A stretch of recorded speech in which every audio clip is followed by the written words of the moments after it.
America is unhappy. More specifically, American citizens are unhappy. What's causing this discontent? Well, according to a recent survey in September, Americans feel that the largest problems plaguing the United States are dissatisfaction with the government, poor healthcare / high cost of healthcare, the economy in general, unemployment / jobs, and the federal budget. So what is the answer? Well, this is what I pose. Let's keep things separate. In general, the government needs to keep its hands off the economy and allow it to run freely. There should be intervention only to create a fair market that generates competition and rewards innovation. The government also needs to provide all that is necessary for the people so they can participate equally. Equal doesn't mean that all people should be equal from a socio-economic standpoint, but instead equal in their ability to obtain wealth through hard work. The Gilded Age is the first time period we will investigate. Following the Civil War, the United States saw a widespread economic boom. This time period is often seen as the Second Industrial Revolution, where the emergence of factories and railroads changed the lives of Americans from where they lived to where they work. Many people moved into the cities to take advantage of paid wages. American politics took a different stance as well. The focus was big business that supported a high tariff and a low federal budget, or in other words, small government intervention. It was also seen during this time period a high level of corruption within the government. The Gilded Age was a step towards capitalism, but was still nothing near regulated capitalism. The Gilded Age saw many monopolies that reduced competition and drove prices up, subsequently hurting the economy. In addition, working conditions were bad.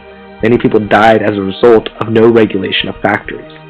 The poor treatment of the working class was justified under social Darwinism, the idea that those who were wealthy were more fit to succeed in their environment. The Progressive Era came after the Gilded Age. Much of the ideologies of this era came from the poor working conditions of the Gilded Age. The government's role in the economy and the lives of citizens increased as Teddy Roosevelt broke up bad trusts that hurt the free market. Muckrakers exposed poor working conditions, and during this time, the Socialist Party recorded its highest ever membership. They wanted the government to take control of the factories and railroads. However, this was never the case. Instead, the market started to become more of a consumer-based market, with everyday middle-class workers and citizens buying factory-made items and contributing to the economy. This time period saw a huge shift from the unregulated, pro-big business practices of the Gilded Age, as more people were involved in the market and the competition amongst companies became higher, thanks to the Sherman Antitrust Act. Teddy Roosevelt's justice. However, minorities were excluded from many of these proposals. This idea of consumer culture is just being put to innovation in the area now known as the Rolling Point started with a cultural movement. America saw a movement to cities once again, cities had this consumer culture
continuing on this idea of smart government spending, this idea of we start to explain what the difference between healthcare and health insurance. Insurance.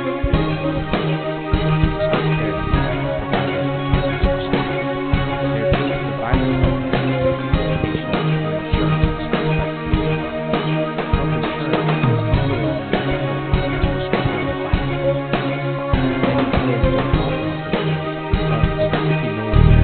is usually what happens when you spend by law and by care side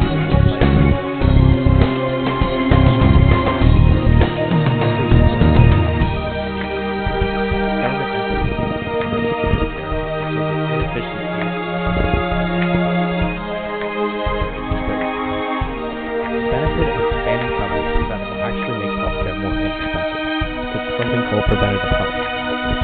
If people are insured, they get their checkups and are screened for disease on a regular basis.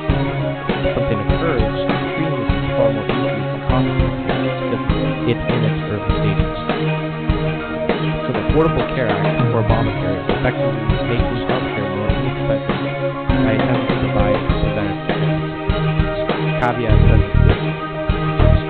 Healthcare providers and insurance providers are separate corporations provide cost-effective healthcare too. In other words, the healthcare provider makes money when there are more tests, more x-rays, more shots.